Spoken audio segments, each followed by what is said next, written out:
I think we're going to go ahead and get started. Good afternoon. Many of you I've met already, but for those of you I haven't had a chance to, I'm Victoria Martinson. I'm the Senior Director of Parent Relations for Pitzer College. You're going to be hearing a lot about the services that are provided for your student. And basically, Parent Relations is the support for parents. So my office is responsible for a lot of the parent communications, including this event, Parent Orientation, Family Weekend in February, and the summer welcome receptions that many of you participated in this summer. We are also responsible for things like the parent website and our parent e-newsletter and various forms of communication. So parent communications, parent events. We also manage all of our parent volunteers, including our Parent Leadership Council, many members who are here today and you've seen and will continue to see throughout the day. And I'm also joined here today by my colleague, Brandon Kyle, my Assistant Director of Parent Relations. And we are just delighted to have you here today. So we have an exciting panel for you here today from various members of our Office of Student Affairs and Monsoor Counseling and Psychological Services. And I'll just have our panelists quickly introduce themselves. Good afternoon. My name is Moya Carter, and I have the opportunity to be the Dean of Students here at the college.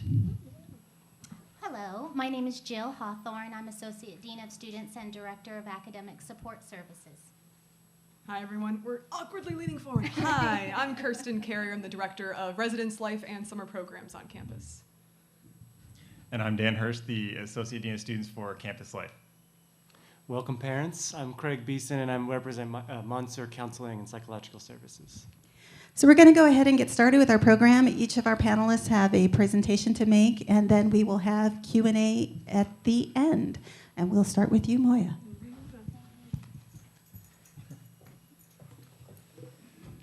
Working. Insights into life at Pitzer. That's us. All right. So my name is Moya Carter. Once again, I am the Dean of Students. This is my 15th orientation session. I'm very, very fortunate to work at such a remarkable college. There have been so many changes here over the years. The one consistent that I've seen is the quality and the awesomeness of the student that this place attracts. Pitzer really in itself is just a shell. It's all about the student that we bring in. And during the summer, this place is flat out creepy. Like, it's just all the buildings, all the staff are here, but the life of Pitzer really doesn't actually show itself until our students return. So we are delighted that everyone's here. But going through what I do, obviously I oversee Res Life, I oversee housing and our Center for Asian Pacific American Students, and I work on a day-to-day basis, predominantly with students experiencing physical, emotional, and psychological difficulties, homesick, pet passes away, difficulties with roommates, lots of academic challenges. This institution is not easy. Our students can work very hard and still not do well. There's a lot to figure out, and we're absolutely there to walk alongside them in their journey as they do just that, right? So I partner with parents. I talk to parents every single day, and I love partnering with parents for their students' success. So parents and guardians in the audience, do never hesitate to give me a buzz. It's not always in a timely manner, but I absolutely always return the phone call.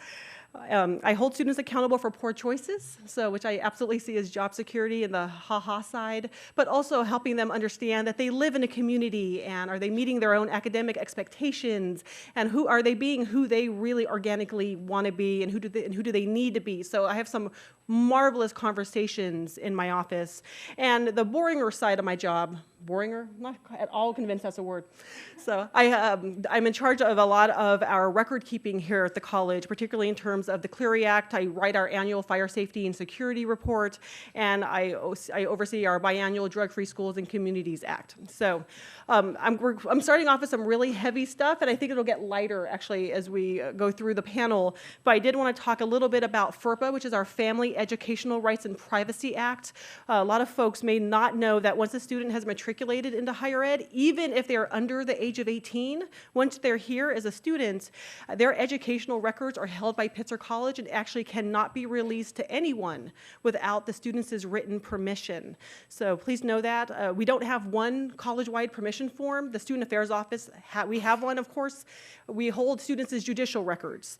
We don't hold grades, we don't hold attendance, we don't hold schedules. So any of that information, that is all held, for example, by the registrar's office. They're the record holders there. So whenever you're interested in having information about your student and you call us, I am absolutely, if I know I have a parent phone call coming, and oftentimes I'll work with a student to see what would you like released to your parents in terms of your information, have them come in, write it out on the form for me so that I know where my boundaries are and what I can and cannot discuss, which is fabulous. So I would absolutely encourage you to have a conversation even with your student, right, about that. And please know that students may give their parents or guardians permission, but they can also revoke that at any time. So they can, yeah, we've had that happen, so that gets a little tricky at times. So of course, first and foremost, your student is here to get a top-class education, and they do. From the student affairs side of the house, safety and security is extremely important to us. We have a 3-tiered on-call system. We have resident assistants, which are our students. So they're students just like yours are, and they're on call from 5 p.m. to 8 a.m. During the week, and then they're on 24/7 during weekends.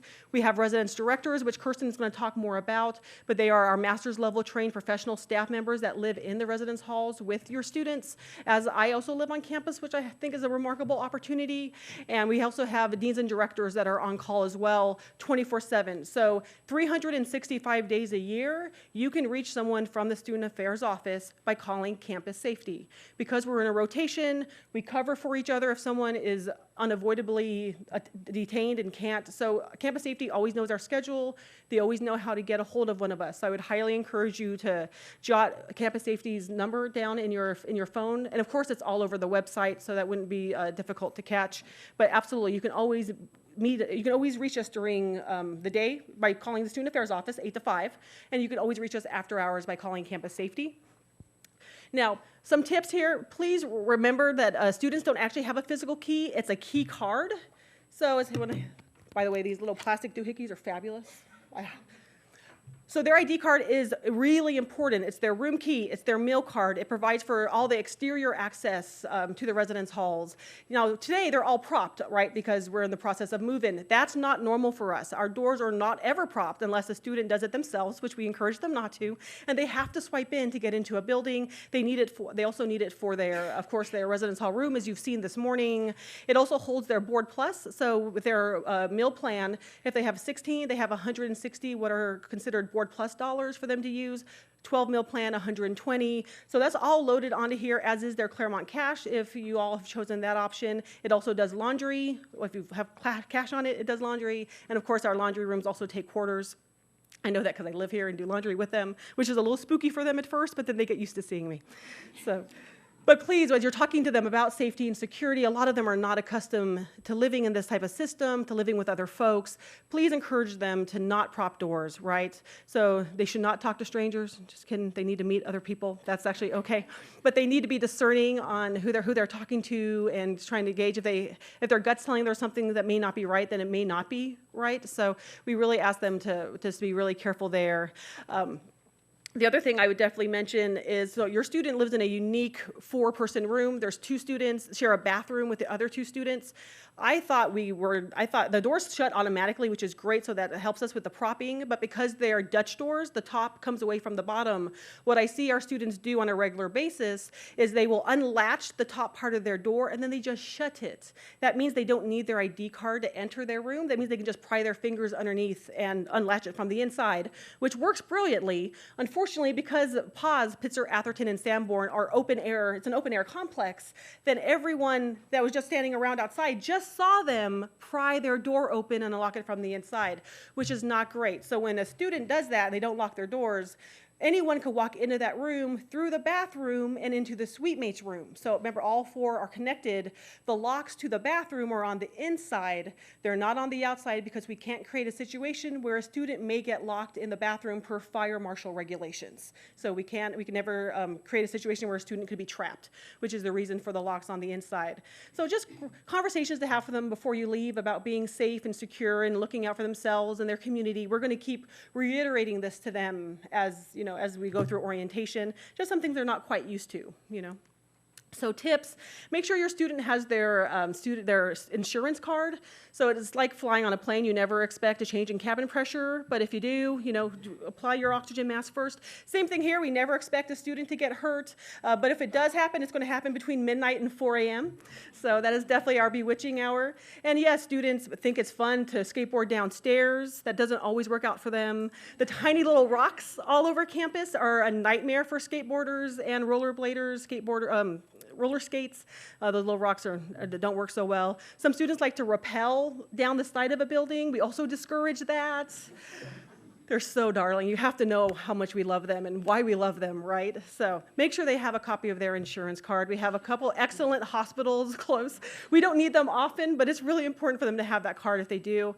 Okay, so another tip would be regarding renter's insurance. I think a lot of parents don't think about that. They may or may not be covered in your homeowner's insurance policy depending on your policy.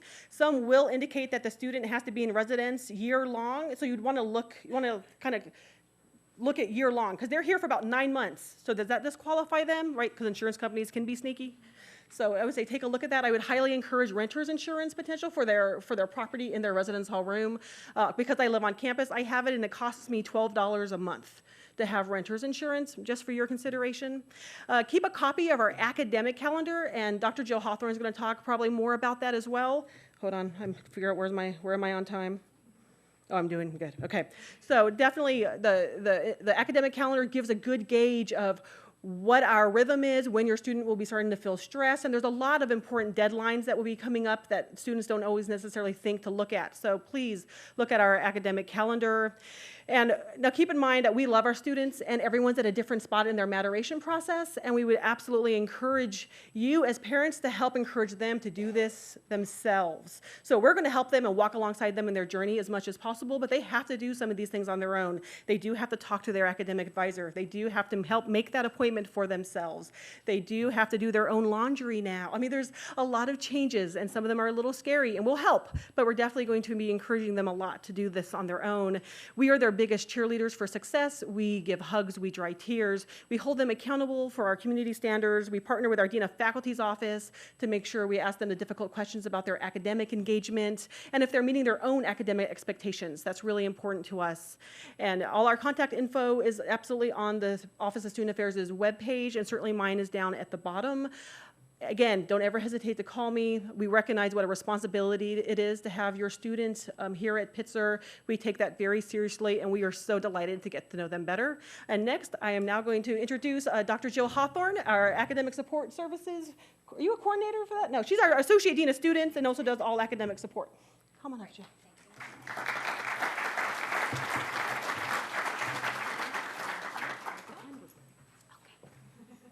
Time goes really fast. Okay, so welcome everybody. I'm also, I'm going to move ahead to the first slide here. Go sideways. Which way? Just click it in the middle. Okay, there we go. Okay, so academic support services. I just want to tell you about our team, actually. Myself, I graduated from Pitzer in '87 and went into the field of student affairs. And throughout my career, actually, I've stayed in touch with my advisor and have had a wonderful mentor relationship with him my entire career. So I encourage you to, to know that this is at Pitzer is truly part of your student's life experience. We also have a new staff member, Danny Hernandez, Assistant Dean of Students and Case Manager.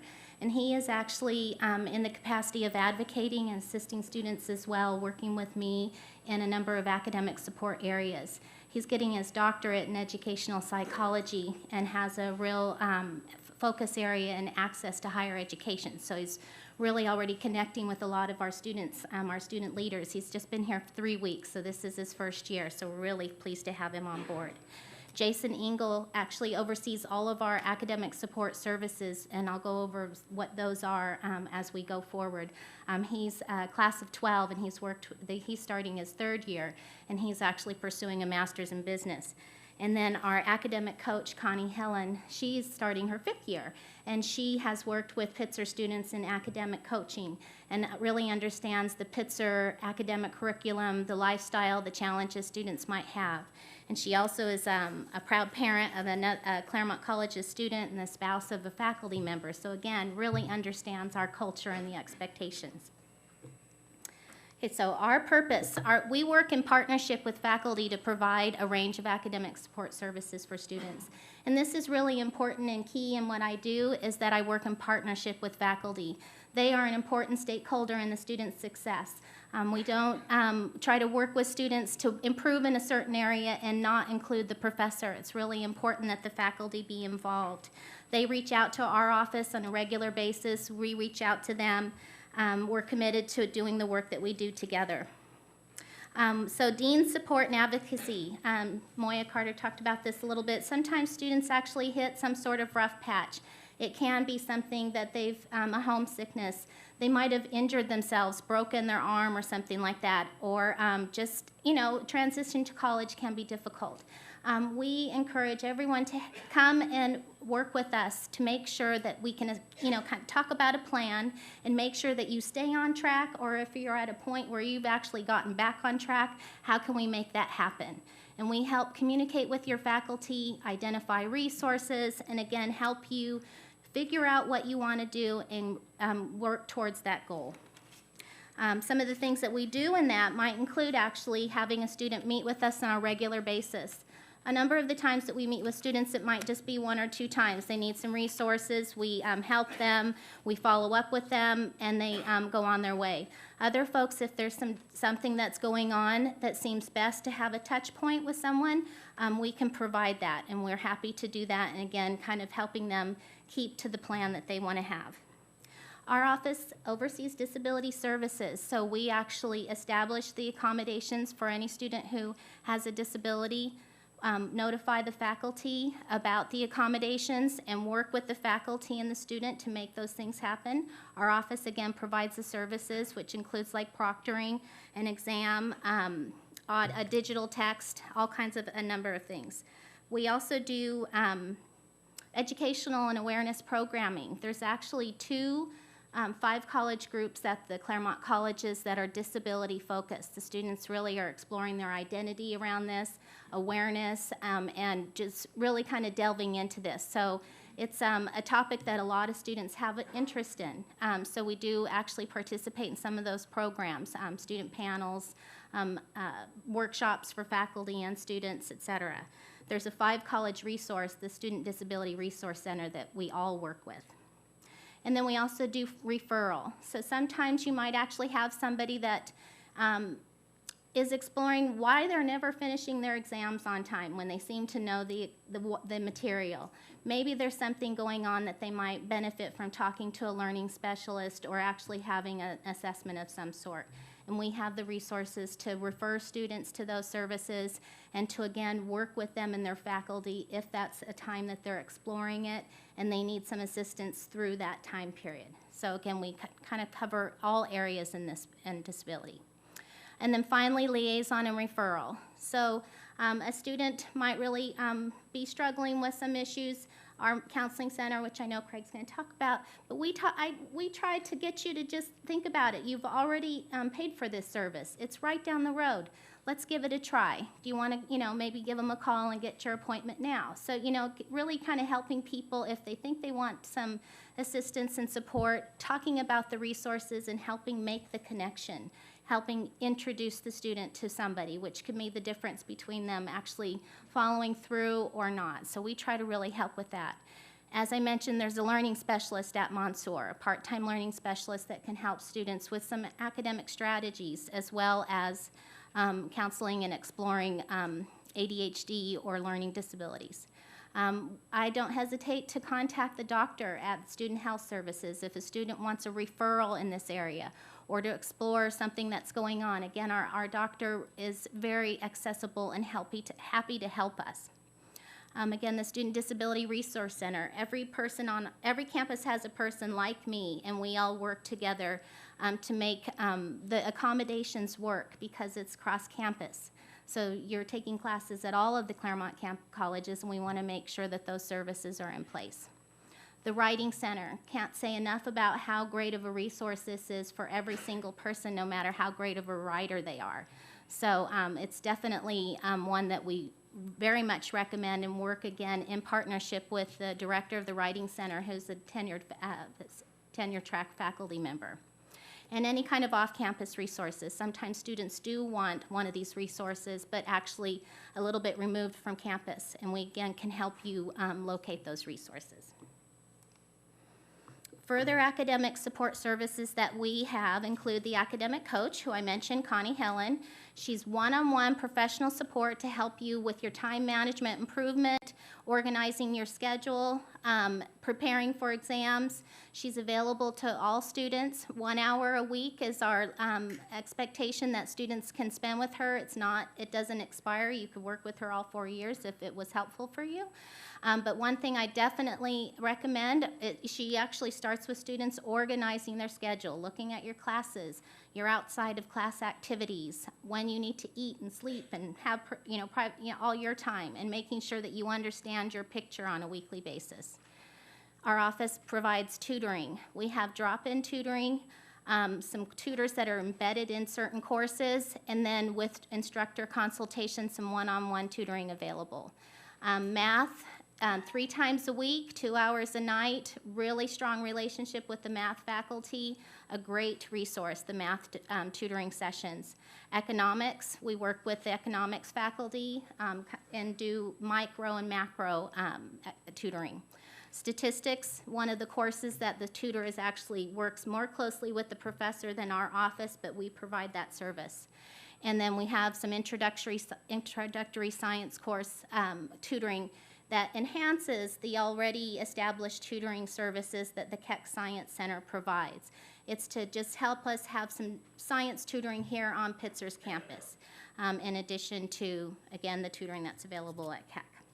And one of the reasons why we do make sure to do instructor consultation with tutoring is that sometimes students don't want their professors to know that they're having a hard time, and they don't actually use their office hours, and that's one of the best resources that you have is your professor. They want you to be successful as much as you do, and so we want to make sure that you are actually utilizing, the source with the professor and working with them, and then they actually help us identify a tutor. So that's one of the reasons that we find it very effective to make sure that we do work with the professor.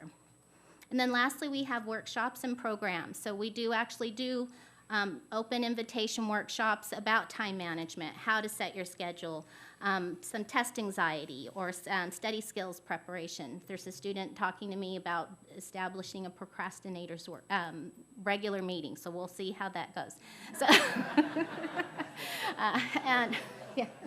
So, but it's by request. We are open to doing what folks might feel is effective. And again, once we're working with even more than one student, it doesn't have to be a big group. It's to help people explore things that, again, help them be effective in their academic pursuits and in their career here at Pitzer.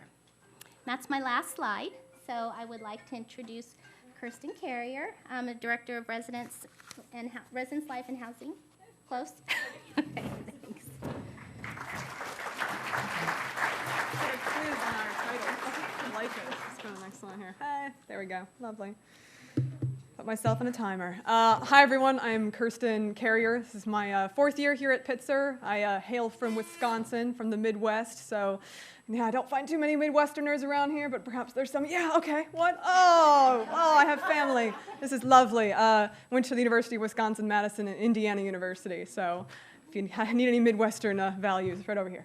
I also wanted just to say thank you for an amazing move-in this morning. I thought it went really smoothly. We had a lot of happy parents. Those clouds stayed in the sky till around 10:30. That was just perfect. So thank you for all your hard work. I know a lot of stairs, a lot of elevator trips, and I'm sure your students are settling into their new homes, hopefully. And, we're going to send them off on OA trips for 4 days, but they'll be back and they'll settle in then. It'll be just fine. I want to talk to you a little bit about residence life. I also work in summer programs on campus, but that's during the summer. Y'all don't care about that. We'll concentrate on residence life. Wanted to introduce you to my team. So again, I'm the director. Tressie Mahana-Chun is my assistant director. You'd work with Tressie closely if there's any housing questions regarding meal plans or billing for housing or housing assignments. We work closely on any kind of room switches that would need to happen, roommate issues, things like that. Tressie is my go-to. She's located in the housing office as well, and that is in the first year complex. So let's say your student loses their ID card, they need to get a new one from the connection, they would come to the housing office in order to get that ID card coded for their door again. So they will see Tressie in the housing office. I also have 3 full-time professional residence directors. These folks have master's degrees, they live in the residence halls, and they supervise our RA staff. Bruce Aquino is our first-year residence director in Pitzer, Atherton, and Sanborn, so hopefully your students will get to know him through hall council or through their resident assistants or through other things like that, and Annie and Letty are in our other 2 upperclassmen buildings as well.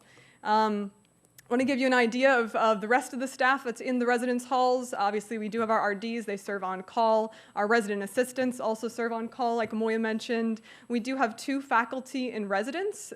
We have one in the first-year complex, Roberta Espinosa. She also runs our first-gen program on campus, so you should join her for that social today at 4 o'clock if you're able to. We also have Laura Harris over in Wee Hall. Our faculty in residence put on great programming along with our RAs and mentors in the residence halls. They have apartments in the residence halls, so they're definitely a part of our community. So when we talk to our first-year students about community values and respecting everyone who lives in the community, we're not only speaking about their fellow students, but about staff members like the RDs and Moya who live on campus, as well as our faculty who live on campus. So we do have a lot of different folks living in our residence halls, not just students. We also have mentors. Hopefully, a lot of you got to meet your students' mentors this morning. We have 2 mentors per floor or per RA, depending on which building you're in. So each one of your students will have an RA they can go to and 2 mentors they can go to during their first semester on campus to really help lead them through this journey. These mentors are just here for the first semester to really get them started off right. They're also their orientation leaders, so they're going to see them a lot when they get back to campus after orientation adventures. So if they have questions about navigating the meal plan, how to go somewhere on campus, how to approach an advisor, what's the best way to do X, Y, or Z, I would really encourage them to start with their mentors. They're going to be there for them very consistently throughout their first weeks on campus. They're also going to co-program with our resident assistants to make sure there's lots of great programming going on in the residence halls, and there's lots to do. And I think just a couple words of wisdom from residence life. I would definitely encourage you all to talk with your students about communication. I think that's the biggest thing we see within the first couple weeks as far as roommate issues. Just folks don't know how to communicate with someone they're living in the same room with, and it's a little difficult. So one thing we do to help with that process is we do have a roommate agreement process. So after the first 2 weeks of class, every one of our first-year students will have sat down with either their mentor or their resident assistant and have sat down with their roommate and gone through our online roommate agreement process. It goes through everything from what time do you go to bed at night, do you mind sharing stuff in the room, do you want your roommate to eat your food, how do you want to communicate about having guests over to the room, whether they're overnight guests or not. So there's a lot of different tips and tricks and things we put into that roommate agreement to help facilitate those conversations. So if you hear your students struggling and they don't know how to talk about something, please remind them that roommate agreement process is coming sometime within the first 2 weeks. We can make it sooner than later if there's anything going on, but we do want to give them about a week living together before we start that process, because we've found that after they live together for a little bit, they kind of have a better idea of what they want and need from a roommate. Whereas if we do it right away, they're not quite sure and they don't say a lot. So we like to wait a little bit. So please, if you can be supportive of that process, we'll make sure we get to everybody, but it's a great tool. And if there are issues throughout the year, just know that that's the reason we have so many staff members in place to support your students in the residence halls. Not just the mentors and the RAs, but also our RDs will get involved as well, just to help negotiate anything that might be going on and help support them through their time on campus. We also have, great programming that happens in the residence halls. We want to make sure that learning occurs both inside and outside the classroom, which is why we have faculty and residents living in the residence halls, but it's also why we put on programs. So these are just kind of some examples of things that we do in the residence halls. We also have a new initiative called Orange After Dark. That is nighttime weekend programming that's supposed to be providing alcohol alternative options for students. 3 weekends out of the month, we'll definitely have something large scale going on in the residence halls for them to get involved with. That's just a reminder about our community spaces as well, that we do have study rooms in the residence halls. We have living rooms. We have a community kitchen, so there are resources in there for them to explore. If they can't study in their room, then hey, there's a study room on almost every floor in the residence halls that they can go to instead. And a couple of notes there about printing stations and wireless access in case you're curious. We do have printing stations in the residence halls. Your students get print credit. So they don't have to bring a printer to campus, but they definitely can if they want to, but they have print credit as a student. I want to throw this up here. Just a lot of parents are always wondering, don't worry, you don't have to write down every single one of these dates. Everything here is online. It's on the academic calendar, what day we open, what day we close. The few things I wanted to point out are just our break periods, because sometimes there's questions or confusions about what happens with meals during break periods. We definitely stay open during fall break. Our dining hall schedules change, and the students could use Claremont Cash during that time, but their meal plans also active during fall break. It's just not all the dining halls are open during fall break. We close during winter break. Obviously, all of our students head out for the winter break, whether they're going home or going on trips, going somewhere else. For spring break, you can see in the bottom there, I think I put spring break on here. Whoop, looking again. Nope, just kidding. Spring break, we do stay open. Our dining halls have a slightly different schedule, but we are open. The meal plans are not active during spring break, though. So a good thing to just plan ahead and know that they could use Claremont Cash in a dining hall if they'd like to instead. So just some information there about rim draw as well. Your students will start talking about rim draw when they get home from winter break, hopefully. Start talking about where they might want to live the next year. Here's some things that you can do to partner with us. Definitely encourage you to start talking with them about what it means to live on campus, how to take advantage of the many resources we're talking about, how to start talking with their roommates, and definitely a lot of those safety and security things that Moya mentioned. And there's some contact information for me. We've got a great website there with lots of answers to your questions, so hopefully you can check that out. And we'll definitely take questions at the end as well. I want to bring up Dan Hirsch. He's our Associate Dean of Students for Campus Life. Ooh.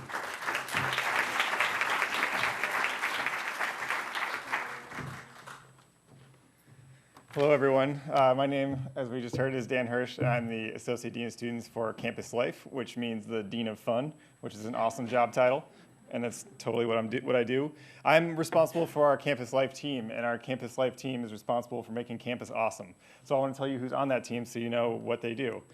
That's me. Elena is our Director of Student Activities and Orientation, and she's actually right here. Do you want to wave? There's Elena. We also have, is he still here? Danny is our orientation coordinator, and he's been bouncing in and out, but he's probably neck deep in paperwork right now.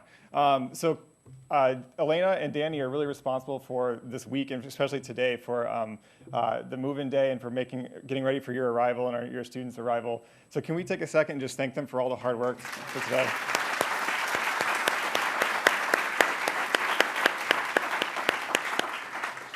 You can tell Danny that we clapped for him, too. All right, good. Jackie is actually a graduate student at Claremont Graduate University, and she's our health and wellness coordinator and works with me on some wellness initiatives here on campus. Warren Biggins, who you might have met him if you went to that resale out in the parking lot today. He runs all of our sustainability initiatives, our LEED certification, all that sort of thing, and as you saw, the resale program. Xenia runs our Grove House, and she works with the students who run the Shakedown, which is, the Grove House is just next to where the residence halls are. It's a great kitchen. They have the best cookies on campus. And it's open actually on the meal plan. Xenia runs that. And then she also, like I said, works with the Shakedown, which is the space that's right by where like the water and the granola bars and things were by the pool today when you checked in. That's also a student-run kitchen, and students can use their meal plans there. And Kathy and Bryce run our mail center. So all of those things that you've been sending to campus and all of the Amazon boxes that infiltrate the space and those the bedding and whatnot, that all goes to them, and they run that. So that's our team, and that we do all of these things across campus. Our purpose, that's a lot of text. Our purpose is to try and create the space on Pitzer's campus that we want it to be, and engage your students in all the different things that are already offered, but also that are, the other students that are in this class and on this campus bring to the campus and across the 5 Cs. There's a lot of amazing students here at Pitzer, and we want to make sure that they're connected and feeling connected to each other, connected to their campus, and connected to their experience here. We try and partner with, like we've been talking about, with the academic side of the house and really bring what they're learning in the classroom to a real life experience and really experience that in a different way. And going back again to the safe space, making it fun and making it safe for people to explore new ideas. You know, many people come in thinking, many students come in thinking they know what they want to do, and that changes probably by the end of today. So really trying to get them to think about all the cool experiences and all the cool people that are here, and really challenge them to think bigger than what they already know and learn a lot from each other outside the classroom. So what do we do?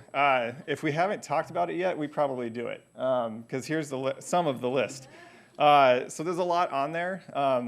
We run through all the people on the Campus Life team, we're responsible for all these things, which is pretty diverse list. My job description alone has 28 essential job functions, because evidently that's a thing. So everything that happens on campus, basically outside the residence halls and outside of the classroom, our team is responsible for. So any of these things, if your students want to get involved or they have questions, they heard this right before lunch from the Student Senate representatives, and they really encourage them to get involved. The Student Senate runs all the clubs. There's 5C clubs and there's Pitzer clubs, so that your students can get involved in any of these ways, and we can certainly help them do that. I'm going to be really brief and stop right there. But in all seriousness, if your student is feeling disconnected, or you're hearing them talk about, like, I'm not making friends, I'm not connecting, their RAs are a great resource. But there's also, our team's a great resource. With all the people you saw today in the white shirts that were probably yelling at you when you got out here and trying to get into the building, all those people are really connected to everything that happens on campus. And so if your student is struggling in any way, please contact me. These conversations happen all the time, and they usually start with, I don't want to be that parent. But trust me, everybody is that parent. These conversations happen all the time, and you care about your students' success, and we care about them as well. So please contact me if we can try and connect them to something that they're interested in. Probably if they have an interest, as random as it is, somebody else on this campus has that same interest, and we can make sure that those connections happen. We're like Match.com of friends for Pitzer students. So please contact me if I can help you in any way, or help your student, and we'll get them connected to their experience. So I will now turn it over to Craig Bielsen from the Munster Center. Thank you.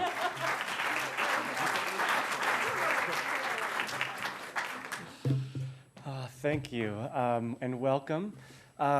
First of all, I'm really curious, how many of this is their first child in college? Ooh. How many is this is your, of several, how many of this is your last child in college? Oh, that's really interesting.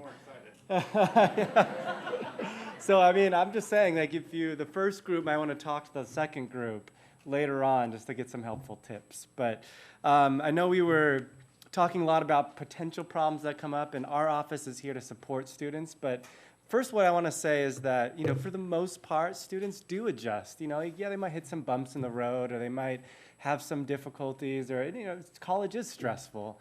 But, you know, for the most part, students are going to adjust, and they're going to have a great experience. And you just heard about all the fun things that are going to happen. And so, for example, here's a few examples of, you know, some healthy adjustment that you might see in your student. Involvement in the college community. There's so many activities going on.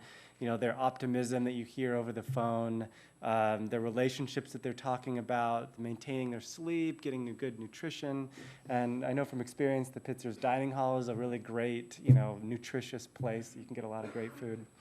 But there are times that people have some difficulties, and, you know, that's what our office often supports students in. And I know there's so much of the team that does support students in the difficulties that they do have. But, you know, here's some things that you might notice or hear, or when there's, you know, your student is visiting home, being isolated, you know, being maybe increased irritable, poor class attendance, going home every weekend, which, you know, might be more possible for some of you than for others.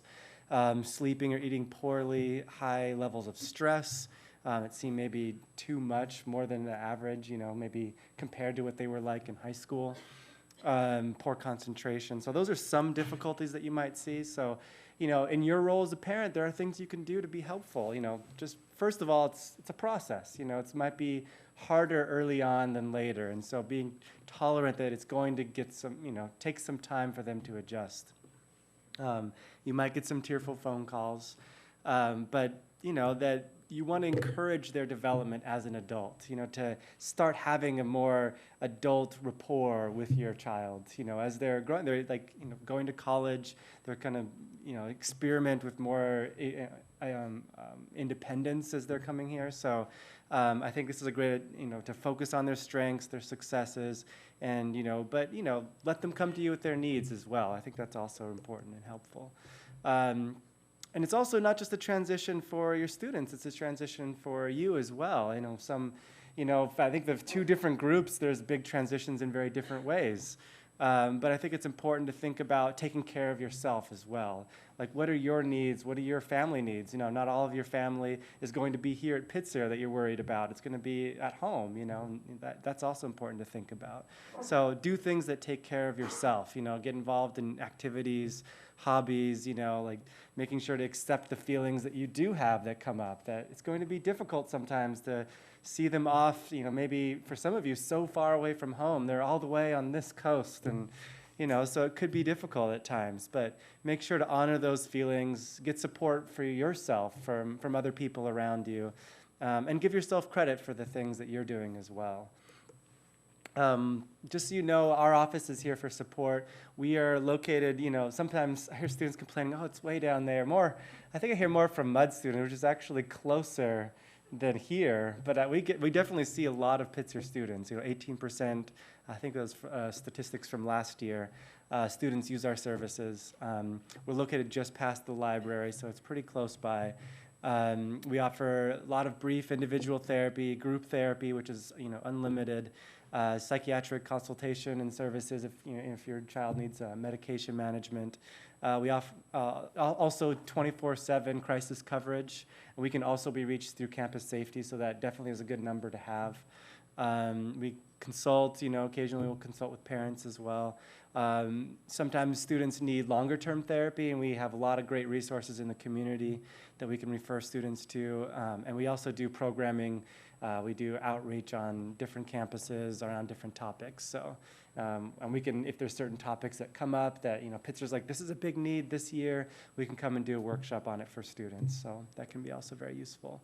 Our experience, students often make appointments ahead of time, and, they're usually 50-minute sessions. The first time they'll get there early, fill out some paperwork, and, the first session is a little bit more, asking a lot of questions, getting a sense for what the student needs, and then setting up a plan for how to get those needs met and how to support that student through whatever the problem is that they're going through. But all our services are free. They're just covered under tuition, so there's no additional fee for any of the services that we offer. And, everything that we talk about is confidential, which, of course, aside from, safety concerns and those kind of things.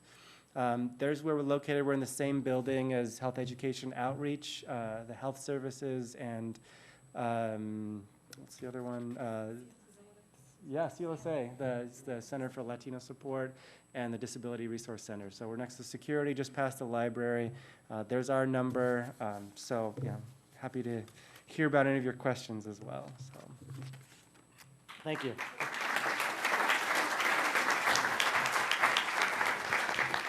Thank you so very much. We are now going to open it up to questions, and Brandon and I both have microphones. We're actually recording the session for the parents who couldn't be here today so that they could watch it on the web.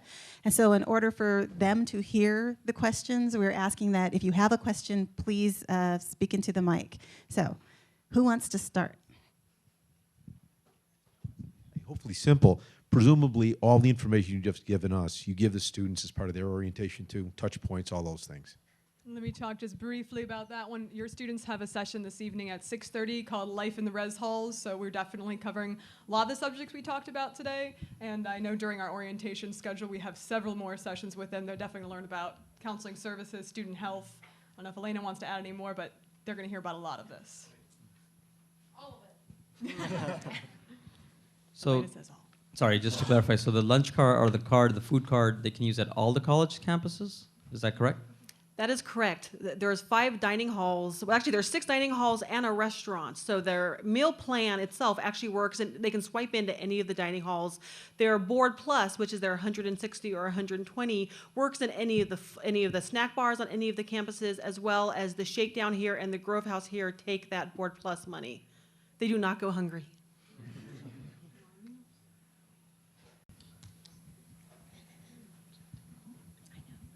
Thanks. I'm a Pitzer alum from '84, and I may or may not have enjoyed an alcoholic beverage on occasion when I was on campus.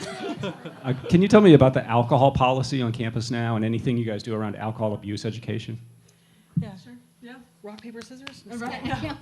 I can at least talk about the residence halls. I did mention one of our alcohol alternative programming events that we're doing on campus this year. So 3 weekends out of a month, we're going to have some large-scale event going on in the residence halls that's alcohol alternative. We try not to call it that for the students, though. We just try to call it like a fun event on a weekend to try to dupe them into coming. But obviously, there's a lot of other great large-scale events that happen through our campus life department. So there's a lot going on campus. There's a lot to do. I really don't ever want to hear from a student that there's nothing to do on campus, so I have to drink. That's not the case. There's lots to do. As far as alcohol enforcement on campus, we have our resident assistants. They go on at least 2 duty rounds each night. They're really there for safety and security. Above all, they're not going to look for anything. We're not, police officers scouring the halls for alcohol. But if something runs into us, or it's disturbing the community, which is what we concentrate on, our resident assistants and our residence directors would definitely be addressing whatever might be affecting the community. Mm-hmm.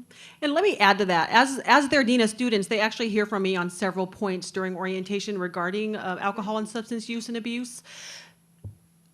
They are almost all under the age of 21. We do follow all federal, state, and local laws. I flat out tell them that they are not allowed to drink on campus, but they're adults, and we treat them as adults. And if they choose to make the decision for themselves as the adult they are to drink, our platform really is harm reduction. We want students to look after themselves. We want students to look after each other within our community.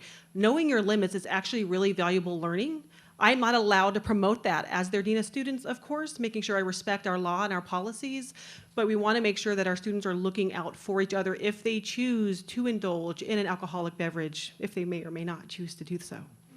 So they've all just done EverFi, which is the alcohol EDU course. They just did a 2-hour course. I'm actually just on the cusp of emailing those folks that have not quite finished that module. I will not allow the first-year students to register for courses next Sunday until they complete that 2-hour course. So I was very clear with them on that this summer. It gave them a tremendous amount of good information. We've had a lot of positive feedback, and almost everyone has completed that to date. I believe I'm down to the last 5 or 6 stragglers, which is great. It was a great response from our newest members of the community.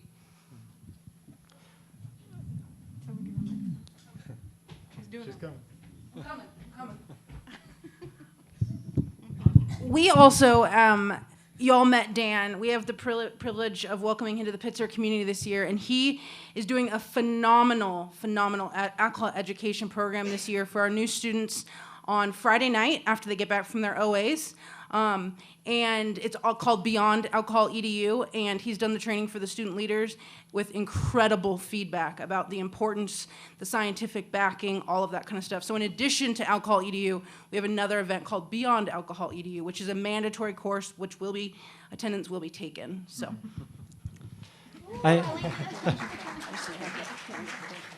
I just wanted to add from our building, there's an office called Health Education Outreach, and they hire peer educators, which are other students from the different campuses. And I know that they do a lot of outreach on all the campuses, and I know they're trying to increase their presence on the kind of things they do. And one of the big ones is, alcohol and drug education that they do on the campuses. They also have a building, an office that students can visit with lots of information, and students can talk and get information on drugs and alcohol and like the dangers and safety and all that stuff. So it's another great resource. Can you speak a little bit about resources you may have for students who are in recovery from addiction and eating disorders?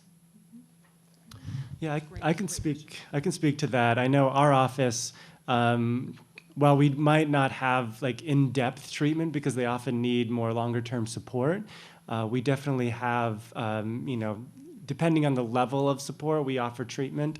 or we offer, referrals to longer-term treatment, AA, NA in the community. So we definitely have all those supports that we are aware of that we connect students with on an ongoing basis. We also, one of our groups, we call it Nourish. It starts off with a workshop series on like eating and body image, and then it goes into a year-long group for students that kind of fit that. But there's also some really great, I know for eating disorders, really great treatment centers in the Claremont community as well. So.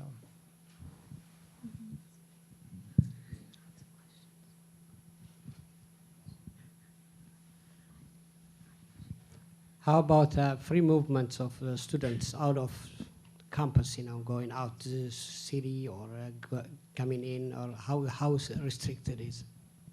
That was a great setup. I meant to mention that in my little talk there, because it's wonderful to be in the LA area. We want folks to get off campus if that's what they choose to. One of the great organizations on campus is our Pitzer Activities Board that Elena works with. PACT does a lot of off-campus trips, and so there are trips to places like Knott's Berry Farm or pumpkin picking, or a lot of different places, music festivals, things like that that are in the area. So students can sign up to go on those trips, and everything's organized. They just need to go along.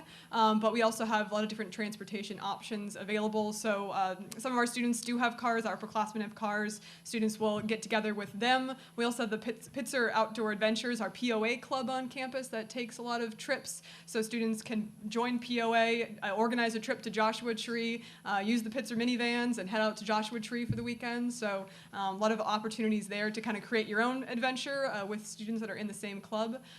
There's also the Amtrak station down here in the Claremont Village. It's really easy to get on the train and head into LA for the day to see whatever you want to see. I think the train station's great and easy to use, and definitely connects to the bus system in LA if that's what they choose to do.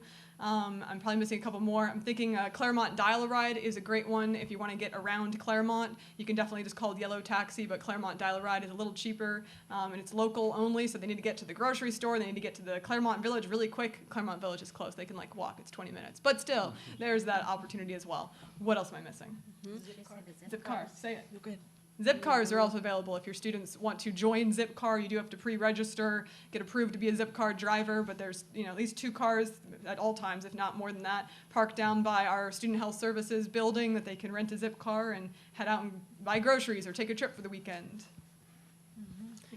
But also keep in mind that our students aren't monitored. They are allowed to come and go as they please. They don't sign in or out of the residence hall. Their room key works 24/7 for their entire duration of the academic year, with the exception of our break periods where we actually block the doors. But we don't monitor our students' movements. Related to transportation, tips or tricks on getting back and forth to airports during breaks? We have that's actually a great question. We have a vibrant email system, Student Talk. So our students will absolutely pair up through our email, folks sharing a cab, an upper class student going to an airport has room in the car to take folks with them. It's the same way they get home for break periods also. They absolutely just kind of band together. Uber is really popular. Students will take Uber. They share cabs. Super Shuttle is like $17, because Ontario Airport's 7 miles from here. So, yes, Mr. Bartnoff in the back, would you like to share? If they're going to LAX, they can take the train from Claremont to Union Station downtown, and there's a special shuttle from Union to LAX.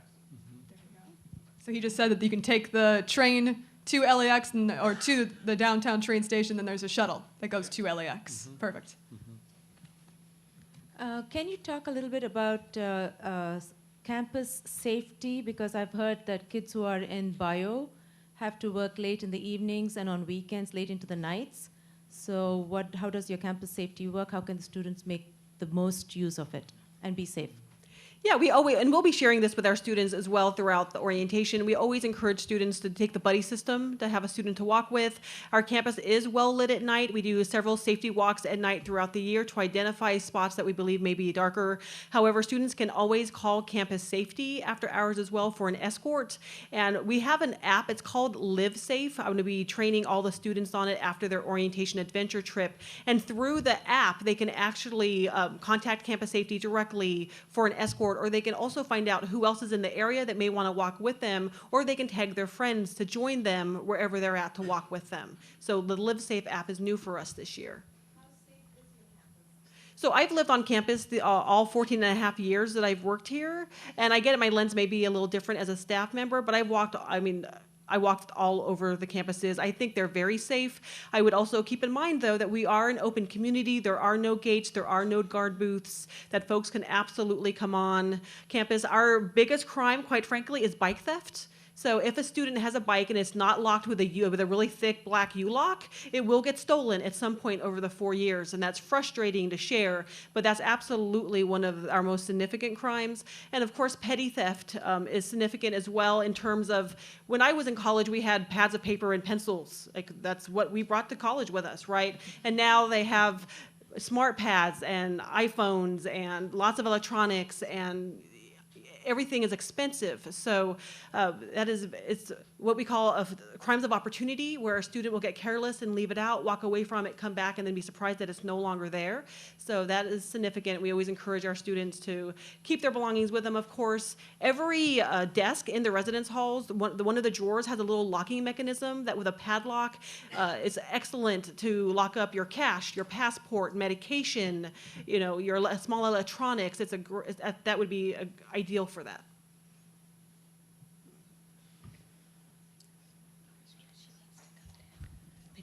Could you give us a idea of what a typical weekend looks like on campus? What opportunities there are, and Elena's session going up at noon. Hey, Victoria or Brandon, can one of you come down so you can catch the questions that are in the first few rows? There is, as Kristen alluded to, there is so many things going on campus. Between athletic events, between kind of exercise and fitness and intramurals. As it was shared, I work with our Pitzer Activities Board, which does weekend trips away, so going to amusement parks, the beach, concerts, different really fun things. Those tend to be free or very, very cheap. We also have a weekly, 1 or 2 times a week, on-campus concert, music event, open mic type of event. We are in communication with all the other 5Cs activities boards and kind of sharing what are each other's up to. Most all 5C events are open to all students, everything from movie viewings to comedians to bands. There's all kinds of stuff. Additionally, I would say students study a lot on the weekends, more likely on Sundays than anything else. They sleep in a lot. You tend to see them roll into the dining hall, in their pajamas or, the similar. And a lot of students honestly get away. You hear a lot of students going on POA trips on the weekends, going out, to a lot of different places, everything from surfing, just quick trips to surf for 6 or 7 hours, to the beach, camping. There's so many things to do here, and students really shouldn't feel bored. And I think the Orange After Dark new program system is going to be a great one as well, to have more local programs within the residence halls that students don't have to be in huge groups to attend. So as Dan said, if they need any direction, help, guidance, myself and Dan and the rest of the team are just really eager to talk to students about involvement opportunities. Just going to say, they sleep in on weekends. This is why we serve brunch and dinner on weekends. We don't serve breakfast, lunch, and dinner. We serve brunch and dinner because they're going to sleep in. So. Can I go ahead? Yes. I see a lot of lizards. They seem to be quite friendly, but are there any snakes that are friendly too to you? I haven't actually seen snakes a whole lot. We certainly have some, but we've not actually, I'm knocking on wood, we've not really had a problem with snake bites, but we have lots of lizards, you're absolutely right. And we have lots of bunnies as well, which is really fun. We have time for one more question.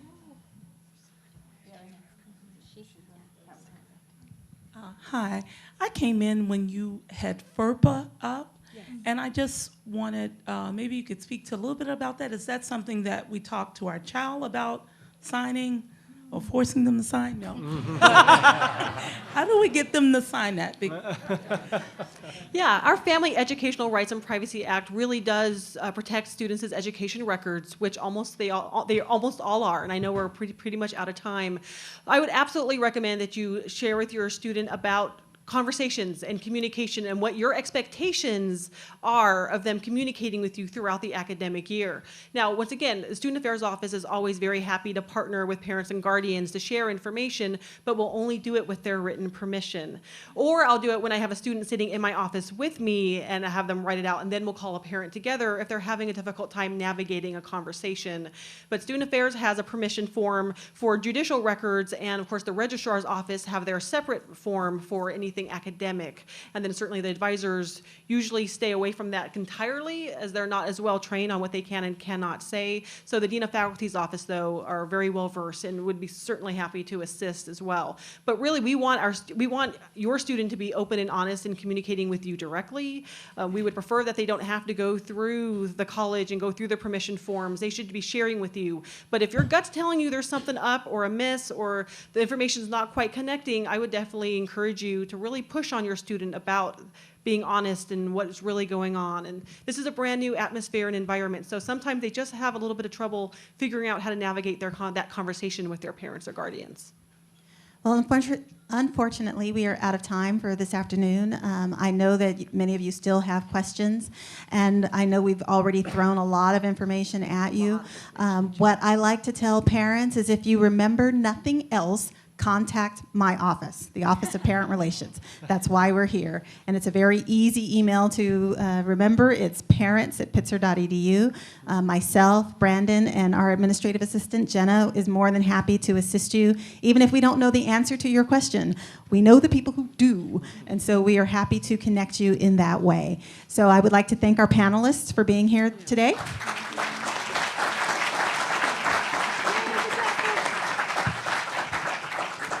Our next session is on academics, and we have a 15-minute break.